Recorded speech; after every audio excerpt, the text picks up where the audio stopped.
Hello and welcome to this latest session of the ValuesJam guest session series.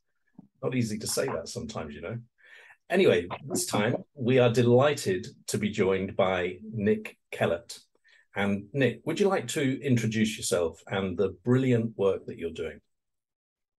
Yeah, so I'm Nick Kellett. I'm a tech entrepreneur. I invent things for a living, and my current invention is a product called DECKIBLE, which is basically going to be audible for card decks, which turns all the different. Yeah, there we go. There's audible and DECKIBLE on the front. And ValuesJam is one of our launch decks, right? So that's how we met, and yeah, we're creating this whole new medium because people love their card decks, but they leave them at home, but they never leave their mobile behind. So we're taking card decks digital. Yeah. Yeah, and we just love that thought of people having the ValuesJam card deck on them all the time. That's Right. the real game changer for us. So, and we met through Twitter. So thank you, Twitter, for that. Yeah, exactly. Mm, So it's Lisa, very you're the brilliant card selector person, aren't you? So let's help Nick choose a card at random. okay, apparently so. So this is the physical version of the deck, everybody. Yeah. The old fashioned, the traditional, the old faithful. So we have 60 cards, and I'm going to do a little bit of a shuffle here. Very inexpertly, you know, but hey. It's much more pressure to shuffle on camera. Yeah. Isn't it? I know. It's like your best croupier. Yeah, I don't think I'm up to their standards. Okay, I'm going to cut the deck. So I've cut it into two. So I have a right hand and a left hand. So which? Okay. I was going to go left. I'm a lefty. Okay, and I'd love you to give me a number, please. Probably between about 1 and, ooh, looks like about 30 in this chunk. 17. Drum roll.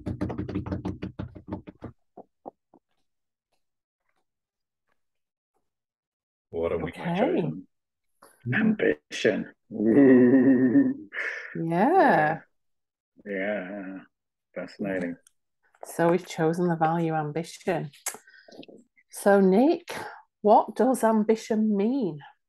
What does it look like? What does it feel like? What does it sound like? It's a funny thing for me because I think I'm so my dad instilled in me such a strong work ethic that it's I yeah discerning me between ambition and work ethic is really pretty hard because I love to chase to achieve and create things, right? But I always get one can get too torn into the chasing, and it's more important to remember the journey for me these days. The younger me was very driven to achieve, and that's always like you always thinking about the peak of the summit of you climb and you reach the top, and you forget that the journey could have been 5 years long, and for one moment, enjoy the journey. So I'm cautious of ambition. I love it. I am very ambitious, I would say, but I'm cautious of what it means, where it takes me. Yeah. It's a little bit addictive, alluring, very easy to justify more drive, more effort for ambition. Yeah, it should have like use with caution on the cover. Yeah. It is, isn't it? Very, very interesting value to explore. What does it mean for you, Alan? Similar to Nick, I think, because I think of ambition as something that I would wish everybody to have because it's just brilliant to have, but needs to be handled with great care because else you can get carried away with it. And I think addiction, I think that's a really good term to use. But I think ambition also you can be ambitious to reach the peak, but to enjoy the journey as well. So you can define it. That's the great thing about it. So that's what comes to mind immediately. And what about you, Lisa? Yeah, I mean, actually, Nick, I really recognized what you said at the beginning about kind of it's kind of tied up with work ethic and what have you. But ambition for me, you know, it can be kind of, people can judge people for having ambition, actually. Sometimes it's as if ambition, maybe you're a bit selfish, maybe you're a bit single-minded, whatever. But I guess I've always had aspirations to stretch myself a bit further. I don't feel like I've personally ever had like an ambition that I must reach the top of my professional career ladder or anything, but I've always wanted to grow and do better, do more. And I maybe it's kind of, that's really tied up with my value of learning. So it means some of that for me, but I don't know, it's maybe also tied up with that kind of almost that bucket list thing as well. These are things I want to do and experience before I'm not on this planet anymore. So yeah, an interesting one, really. What about the metaphors? I'm always curious about the metaphors. So what does it look like, feel like, sound like, Nick? Well, it feels alluring, right? It's because if you're trying to achieve something, it's like Gollum, shiny ring and being drawn in, right? It's just like, because I find myself, once I think about something, that and I try not to set too many of these goals because then they lead to disappointment. But the lack of a goal leads to a lack of ambition, right? So it's this balance of I'm trying a lot more in my sort of second half to be more mindfully present and not just chase, because everything I do is I invent things for a living. So instantly everything I invent, what do I want to do with this? Well, I published a board game and I wanted to sell 1 million copies. Pretty freaking ambitious. That's an ambition, yeah. And I did get to 100,000. If I'd set myself 100,000 goal, I would have been completely successful and all would have been good. But I mean, I actually don't think it's even, I don't even think it's game over yet, because the game is still living inside me, and it may well even surface inside DECKIBLE at some point. But whenever you set those goals, they consume you because you believe that, genuinely, I think you believe they're possible. So then I have to be careful to right size my ambition so that I don't, otherwise I put everything aside to go for it. Because if it's doable, go for it. Because I would have regret for not, if I didn't go for it because I didn't put in the effort. And if I messed up, like DECKIBLE, where DECKIBLE is right now, I'm feeling like I have this huge responsibility to hundreds of people, and there's a lot of people watching, and there's this like, it's got this momentum, and I have a fear of messing up. I don't think I'm going to mess up because the paranoid survive, and you think of what's going to go wrong and try and deal with it. But the ambition of what that is, and setting goals is, I've avoided. I mean, I do have goals in my head, but I don't, like, the biggest goal I have. This is the goal I tell people, is in 5 years' time, I want to welcome hundreds of people on stage at the Global DECKIBLE User Conference who are making a living from DECKIBLE. And that's like a not internal me goal. It's not it's a feel good, achieve something for the world, add meaning. So I'm very cautious of choosing meaning with a goal. And ambition, and what drives that is, it's like, pick it up very carefully, because if you take it seriously, which I do, I try and not take on more than I think I can manage, because that'll lead to me working too hard, being exhausted, and not achieving. it's, it's a power.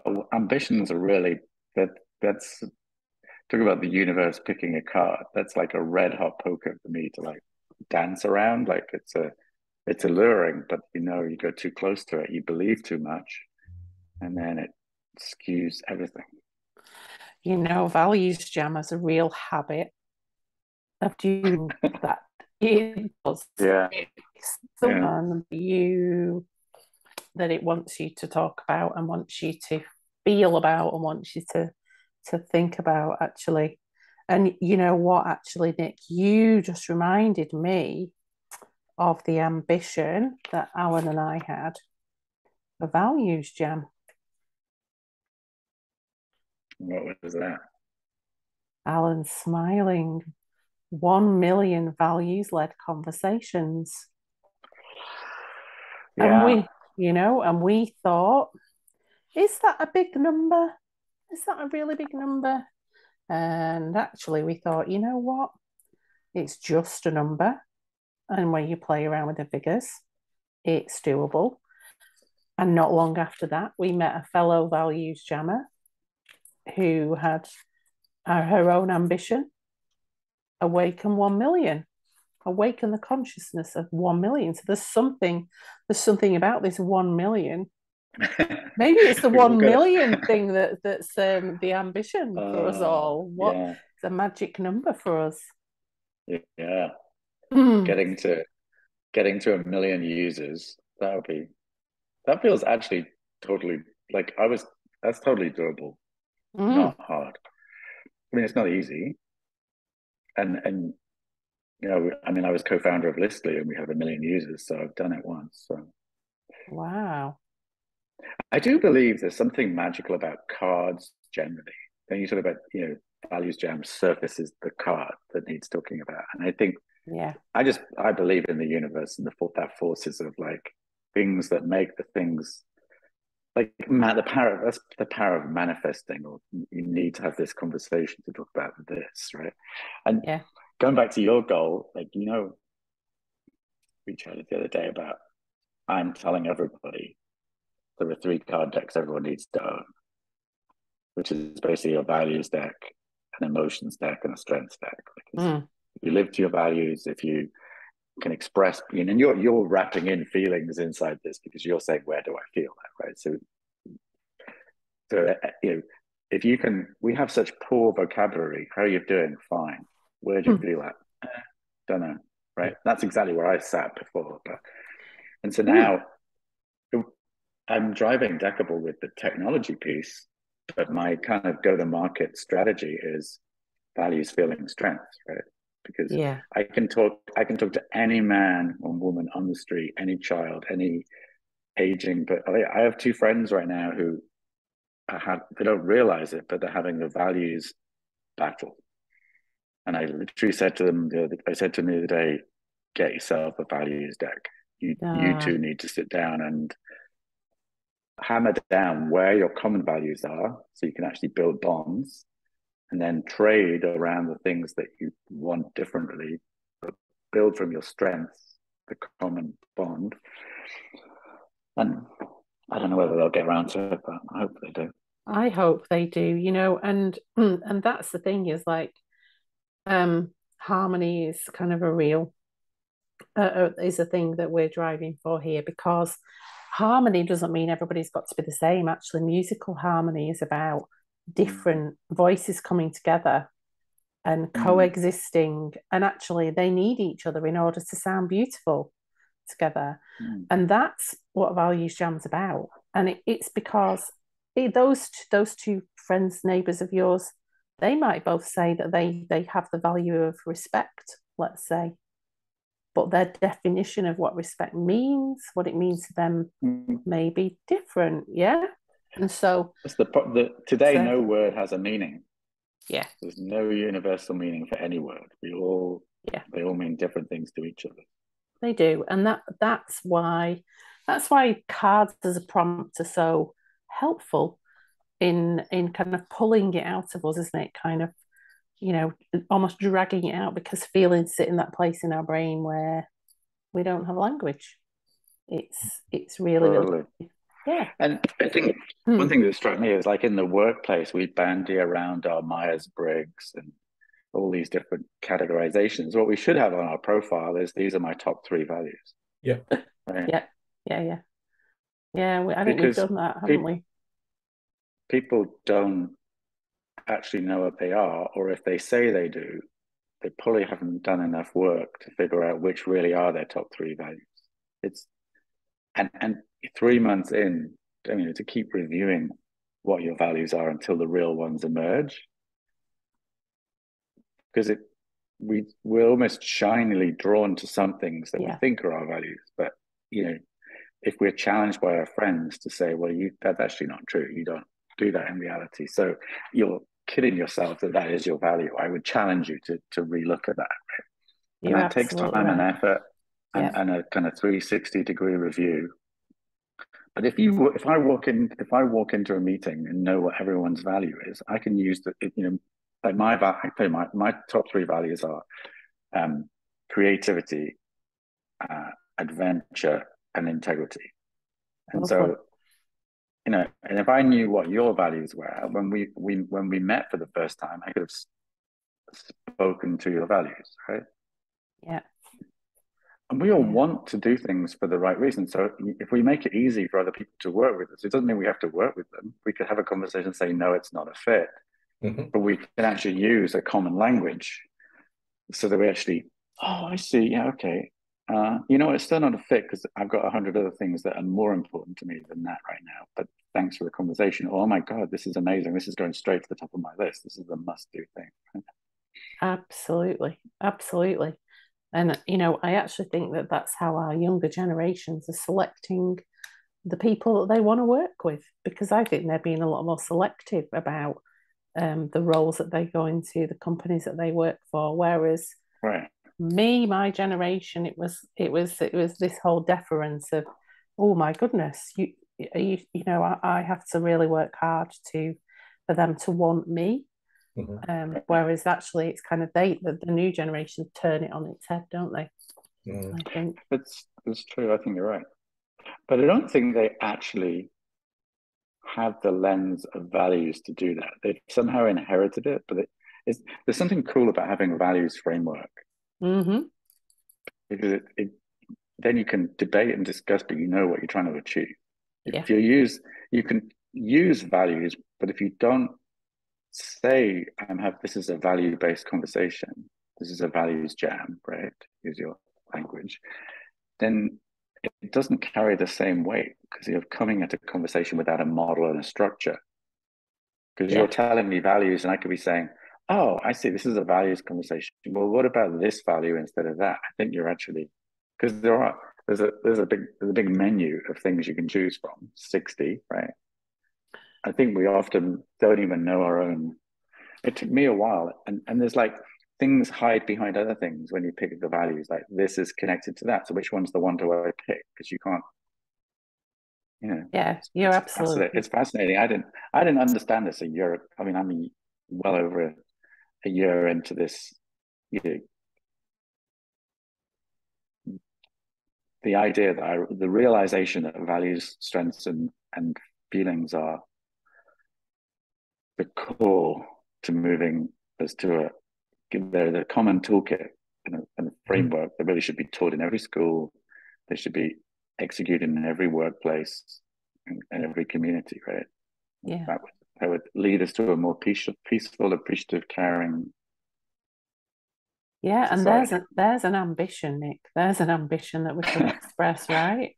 So I am going to bring us back to talking about our card. So I mean, you've given us quite a few insights already, but when have you really experienced ambition?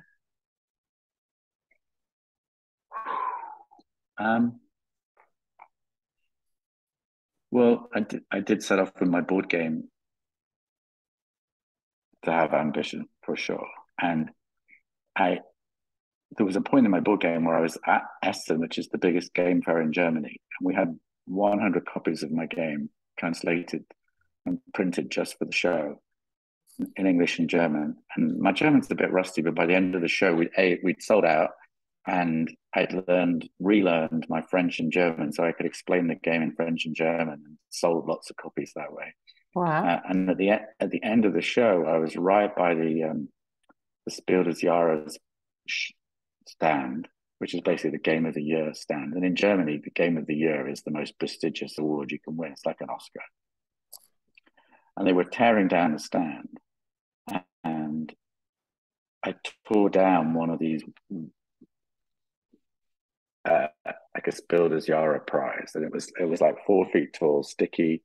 And I took it home, peeled it off the wall, and I stuck it in my office. And I was like, I want one of those.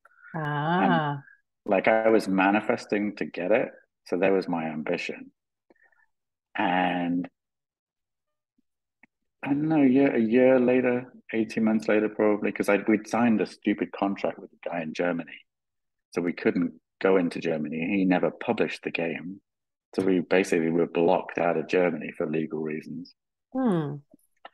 And I took down this Spiel des Jahres thing from my office somewhat in disgust. I kind of gave up for it. And I forgot about it. And the 2 years came to an end. And I think I'd already kicked this process off, but I wasn't kind of like thinking about it so much. And we basically found ourselves a new German distributor. And they did some engineering behind the scenes and lobbied a bit. And we got submitted, and we won a Spiel des Jahres prize. And yay! I had to fly to Germany, to Berlin, to pick up my award. And that was the pinnacle, the summit, the climbing to that point. And I was at the event, and I'm meeting, board game inventors who I deeply admire, people I've known of, but, Friedman Fries is one of my favorites. I met him, we hung out, we chatted. I was like, wow, I'm on stage picking up an award at the same time as he is. It's like, wow. And that's that feeling. And it was funny, last week, or this year, someone won a Spiel des Jahres prize, and they were all over Twitter with all these photos. And the Spiel des Jahres people were just not into social media back in 2000 and whatever, 9, whatever it was, yeah. And so I didn't even have a single photo of me on stage because they were not savvy. This year there was like photos, and I honestly had this supreme sense of envy. Like, why didn't I have that photo?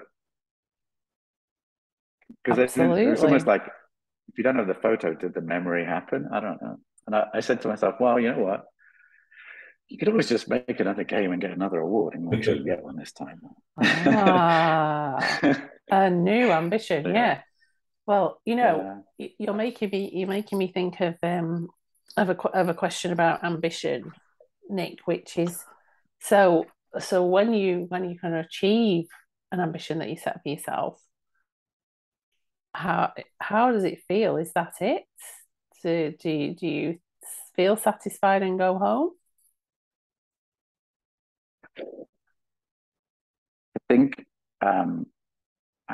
I think something of my family upbringing was that somehow we got spliced out the celebration gene, and then we had that. So I have to really work hard at celebrating.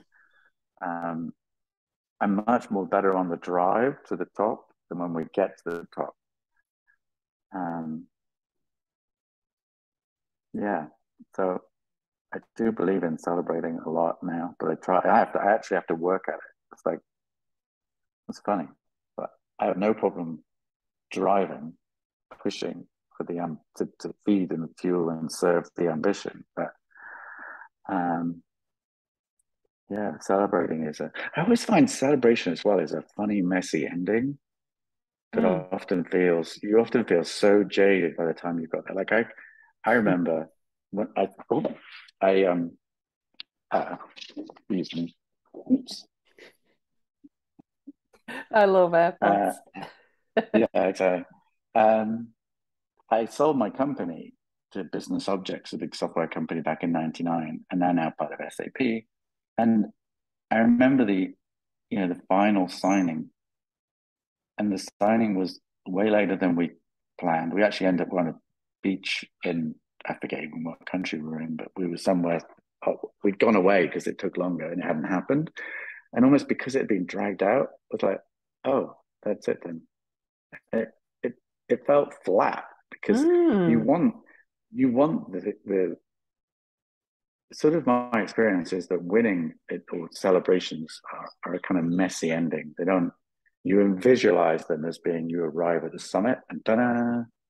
But for me, often those things drag. You get a deal and you get excited about somebody or something that's going to happen. And that's the moment I feel most joy. Yeah. When I see the summit in sight, this is going to happen. These guys are going to say yes. This is going to be a deal. That's my moment. Because the actual moment could be weeks, days, or months later. At that point, you're being sucking and chewing on contracts, and wanting to kill people, and the joy has been sucked out of it in that point, right? This is actually a fascinating conversation because I don't think I've ever expressed that, but that's when to celebrate. You celebrate when it looks like, and it's pretty much certainly going to happen, but when it actually happens, because of life, the actual moment that you should be celebrating, just you feel like, after I'd sold my company, I was just, well, actually there was another situation where we thought we'd sold it 6 months earlier and it all collapsed completely down to zero. And that weekend we went away and it was so demoralizing. I literally had to dust ourselves down. I was going, nice try, no cigar next, right? And those feelings at those moments when you're close to victory, and there's a fine line between, it's a left or right turn, it's the roll of the dice, it's the pick of the card. You don't control everything. You set up the scene and take people to the finishing line, but it doesn't actually mean they cross it. Yeah. And that's the biggest part of emotion, the hope, the aspiration, the possibility, the seeing it come. Because in my experience is none of those endings are ever straightforward. Yeah. And that makes it less celebratory in my mind. And it always feels dangerous to celebrate before, but that's when the feeling is the most vibrant and the most live. Yeah. Yes, really, really interesting. And I've been really listening to you and thinking, yeah, I recognize some of what you're saying, and almost kind of when you get there, actually, it doesn't always feel exactly as you expected it would. How and the other thing is that actually, having achieved your ambition, that becomes the norm, and that becomes almost a new baseline.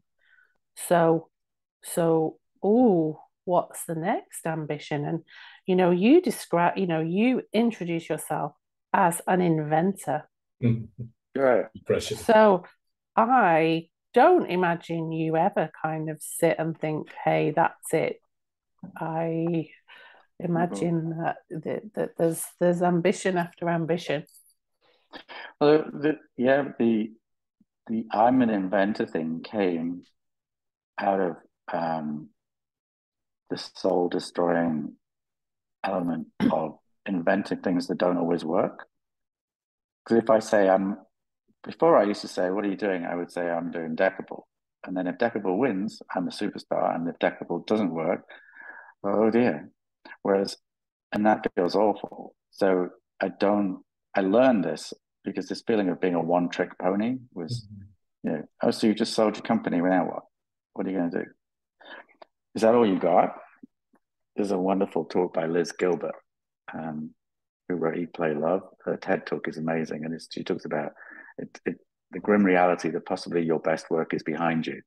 And she's like, she was like probably 40 or something. I don't know. Something like that. And yeah, and I just, it's kind of freaky to think about that stuff. But I literally, it was a mental wellness thing to call myself an inventor, and it literally makes people, my kids cringe when I say it. But then afterwards, they say, "Well, I don't know what else to describe you as." So it just feels that they feel like, "Yeah, my dad's Einstein." Like that's what it feels. That's what I think they say. They think I think I'm. It's an incredibly fragile existence to create things that don't exist, that people don't know they need yet, and they may never. Right? And I face a lot of rejection, a lot of blank looks throughout my inventing career, and that's an emotional roller coaster that I chose to get on, right? Yeah. So inventing for a living is just is this shield that stops me being defined by what I'm doing right now, which has the potential to succeed or fail, but also has the potential to take me down if I define myself. If you define myself, the mistake is if you define yourself by the job you're doing right now, and you lose your job, where's your self-worth go? Yeah. And it's often not in your hands, right? Depending on what you do for a living, right? And so that was a lot of soul searching and therapy that got me to that.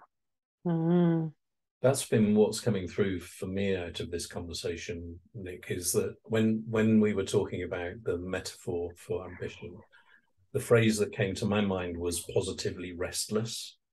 That's how I feel about ambition, but it's not singular. It's not about one thing. It can be a series of things or a number of things or some things that haven't even started yet. Right. Because you asked about the feeling, and I was this feeling of churning inside me, this endless,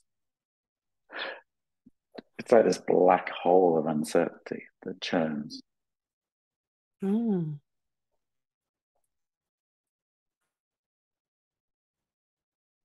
Also, you talked about when you got there, and I can relate. There's a couple of things that came to mind, and they're different feelings, actually.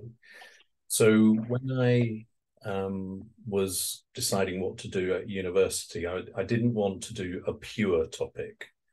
I wanted to do something that I'd be able to get a job with. And also, I wanted to work in an interesting sector. I didn't want to go and work in an office or like a bank or something like that. So I decided running really great hotels would be a good career. And I wanted to run one of the best hotels in the country. And not a specific one, just, one of the best hotels in the country.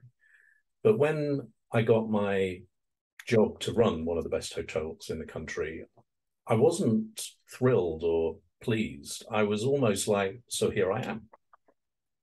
Then I remember we won Hotel of the Year in this country. And that felt a bit better, but it was just like, well, that's the sort of thing you should be able to do if you're in a hotel like this, right? And the one memory that I do have that really stuck with me. I was running this Marriott hotel, and they had a general managers awards meeting every year, and they had loads of awards. And our hotel won the most improved employee opinion survey in the world. So there were like 3,000 Marriott hotels at that time, and they announced the shortlist, and I was chatting to my friend, and I felt this elbow in my ribs, and he said, "You've won." And I'm like, "What?" Went up on the stage, shook the guy's hand, and I'm heading off stage, and he didn't let go of my hand. I nearly fell over. And then he said to me, "Don't rush. There are 3,000 of your colleagues out there really pleased with what you've achieved. So just take it in for a bit." And I pass that on now whenever anybody achieves something, to just take it in. Just honestly, like right now, where I am with DECKIBLE, I set off with this crazy goal of launching with 100 decks, and here we are, 300 plus. Yeah, going to pass 500, and the other day, talking about drive and ambition, I was like, I felt this huge pang of like, I just need to go and send another 50 emails to drive 50 more people to come and do it. And I'm like, Nick, when is enough enough? Like, at some point, you have to drop the kid off at the school, let it launch the product into the world, and come home with scuffed knees. And Well, that just hits your baby's. Sorry, that just hits the nail on the head. That's ambition in a nutshell, isn't it? Is it ever enough? Because if you have ambition, it's always there. But isn't there a way to separate out the ambition from the goal in some way? Because your ambition can either be to start to launch with 100 decks, or it can be to launch with a load of decks, more than 100 decks. Right. But why do you need to be driven by a goal to get another 50 if you're already 4 times what you were going to be? I literally sat there and was like, why am I stuck in I'm not enough? Yeah. And it wasn't me not enough, but I was like, I'm priming for success. And it was this feeling of like, oh my God, look, done all this. You should be incredibly happy. You've got so much support. There's just got this groundswell of momentum. But you also feel this huge responsibility because, and I have this drive and work ethic. So it was fun to notice it because I said, okay, I don't need any more. And that was really hard to say. Even when I just said that, then I just felt like, is that true? Are you really sure that, because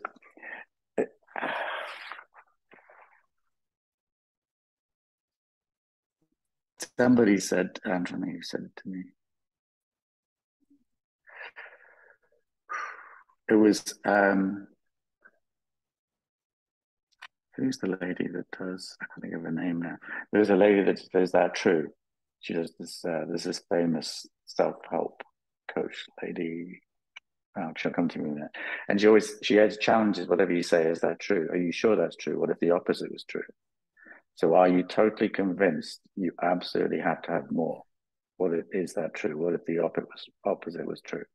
And Byron Katie, that's what I want to remember. There's this amazing model for teaching this. And I was challenged by this. I was like, do I need more? More would be more likely to be more successful because volume, mass, people respond to that. But I had to just say, you know what? There's me, my feelings, my exhaustion level, my energy, my everything. This is enough. I've achieved miracles to this point, and I should congratulate. I should go out and celebrate right now. Right? This is amazing. And I did actually go out and we did go out and celebrate actually at that point. When I had some cocktails and we danced outside in this restaurant, no one on the patio, just the two. It was like lovely, because you often don't recognize because you're so engrossed. When is the moment to celebrate? Yeah. So it's just lovely kind of realizations that you've already been having even before we kind of came to this conversation, to this values jam, talking about ambition. So one of the questions on our values jam card is ask your own question about ambition. So what question would you like to explore around ambition?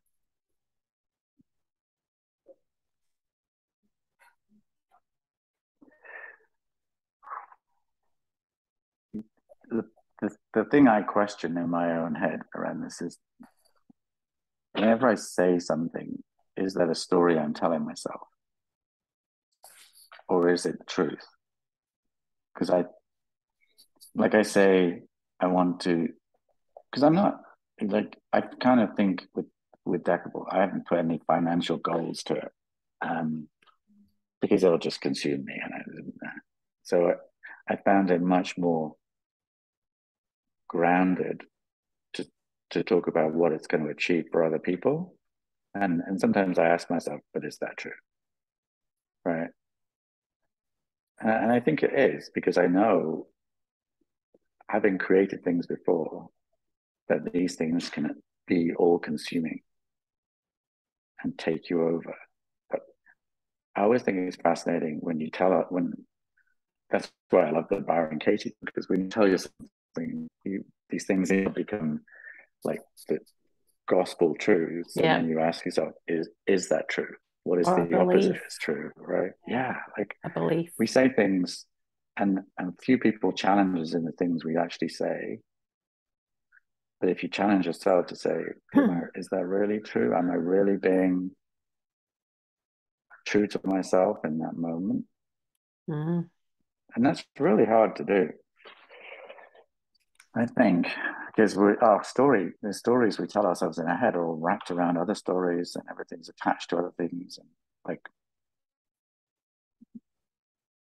yeah, that's why I think a good coach and a good therapist or a really good thought partner is worth every penny, actually, because I had this conversation last night about why is it. So when it comes to work, I'm way more willing, because I'm investing in something. I'm way more willing to invest in the work stuff than I would to invest in my own personal. And so, like, I have a coach, and she's really good, and she's frighteningly expensive. And so my resistance is huge. And that in itself is interesting. Right? Yeah. And she covers just totally both personal and professional, right? But I kind of justify it because of the business impact, because I can attribute money to that. And why do I find it hard? This is like a personal therapy. I'm like diving into, but it's like, that felt like a lack of self-love when this kind of popped into the conversation last night. It was like, why don't I invest in myself so willingly? I invest in my ideas, and I invest in a belief of my ability to create things. But personally, yeah, that was funny. Yeah. I recognize that. It was actually a colleague of mine who really got me thinking about that. We both worked for the same company, and he really wanted to do his NLP practitioner training, actually. About at the time, it's probably about £1,200, and the company wouldn't pay for it for him. And he just, I'd paid for it for myself, and I remember him coming back to me and saying, "Oh, I realised if this is something I really want and something I really I think is important to me, why would I not invest in myself?" And it really, really, really stuck with me. And that has empowered me when I felt like I wanted to go after something, even if I felt like it was, a little bit selfish or was spending too much money on myself or whatever. So yeah, I think but I just absolutely see it as an investment. And it's funny because I'm very picky about who I'll take advice from. So it's hard to find that person. I think there's a lot of coaches that are great for my best coach hiring strategy or consultant hiring strategy is keep hiring new ones, because you get their best work in the first 3 hours. Right? You get their genius secret sauce, and then the next 6 weeks that you pay them to do something, you're not necessarily getting new content. It's the same thing. You've had the golden egg was delivered in the first 3 hours, and I would consultant coach as you move forward. But then the problem with that, you don't go deep. Yeah. No, exactly. Right. Yeah. Yeah. And so I feel like with my coach, I feel like I'm going deeper. I'm more committed to go deeper. I'm more committed to hurt, cry, and dig up the next thing that's just below the surface, right? Yes. That's Peeling the super layers hard. of an onion, actually, maybe. Totally. Yeah. So hard for me. I don't know. Yeah. Yeah. So, And your yeah. question about truth, Nick, I've got a question back to you, which is, well, what is truth anyway? Because Everything's made up. yeah, Currency, the weather system, the temperature is a made up thing, right? What we choose to call it, what we choose to believe, exchange rates, stock prices, salaries, housing, everything's made up. Yeah, absolutely. Yeah. Color, even color. What I call blue, you might call green, and how you perceive that. So let's. Before we move on, let me just share this. Perspective. Oh, yeah. Okay. All right. So what we've got here is a cylinder in a room, and somebody looking at the cylinder from here and seeing the circle onto the wall, and the other person's looking at it and seeing the rectangle.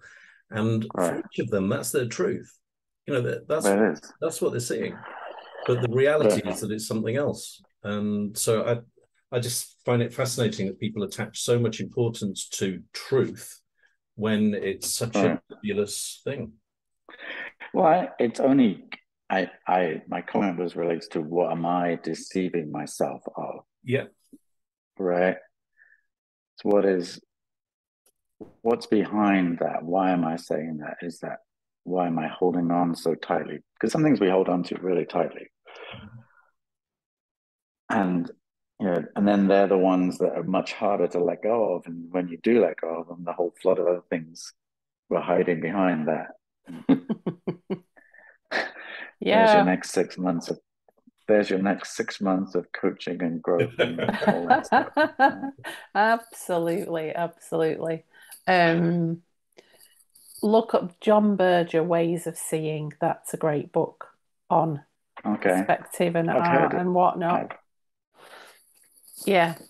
I've heard of him. Yeah. Yeah.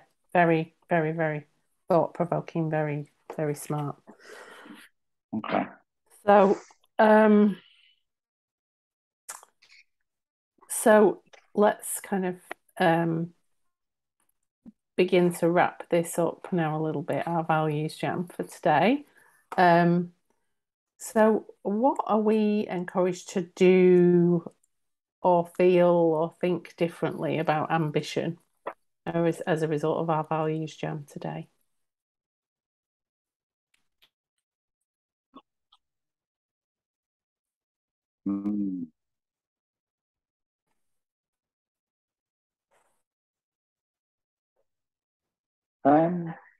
Just I hadn't really thought about how carefully one should pick the things you chase and choose, because these things are often long haul.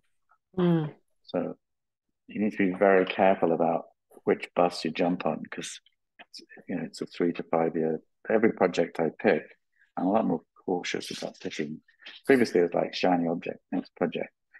Didn't think anything of it, but you spend time on it, and it brings meaning to you. So ambition is something you should pick up very carefully and make sure, because when you're choosing ambition, there's like, it's like going to the wand store in Harry Potter. You pick the wand, you pick up the right wand ambition stick, right? Because there are many things you can choose to drive for. Pick the one you want to be friends with for 5 years. I think that's incredibly wise, a real fantastic insight, because we think about our values jam journey, Alan. Who wants to develop a card deck? Who's interested in developing a card deck? Did we know? Did we know what this was would turn out to be? Do we even know yet? You know, Not yet. Right. How many years? Oh, we're about 18 months in, aren't we, really? Well, it was launched last October, so we're coming up to 1 year, but then we had like a few months of development before that start. Yeah. And what I think I'm encouraged to do differently is a little bit like more of the same, but to make sure that when I'm choosing my ambitions, I consciously use my values to help me do that. That's the first thing. And I think the other thing is this thing about, and we touched on it just now, about divorcing the goals from the ambition.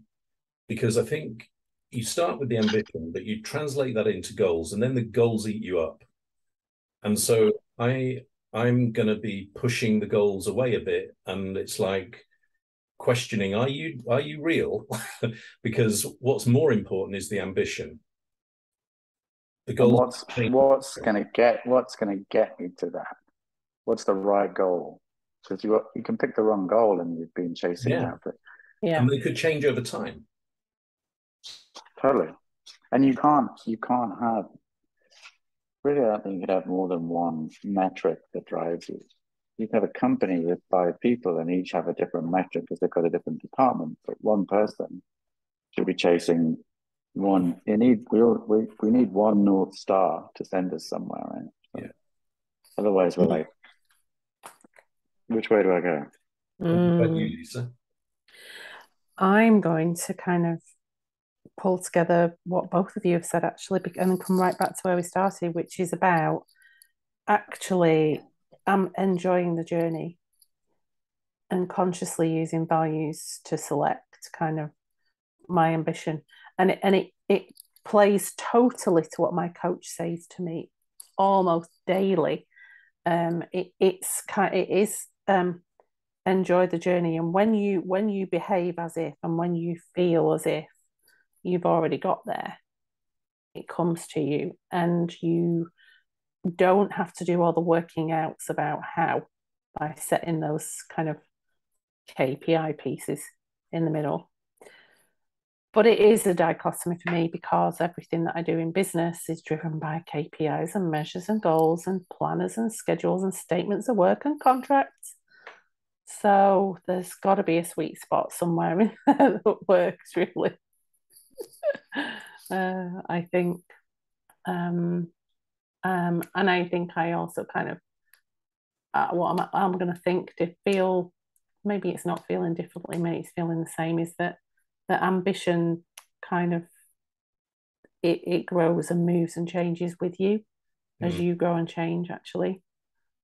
You may not even notice that. No, but you know, because you've actually changed the story for the ambition to fit where you are. Yeah, you're right. But I think today is the day after we have lost Queen Elizabeth, and it's been kind of a real momentous, historic thing in the UK and around the world. And imagine kind of when you're a person at that end of your life, your ambition may be to, pass peacefully and surrounded by the ones you love, so maybe you never stop having ambitions. And come back to what you said, Nick, maybe it's about having hopes. You made me think, we're just saying that the 5 regrets of the dying is a very famous book. I actually spoke to the author a few weeks ago, but that thinking about, okay, if I died today, would I be content? What have I left undone?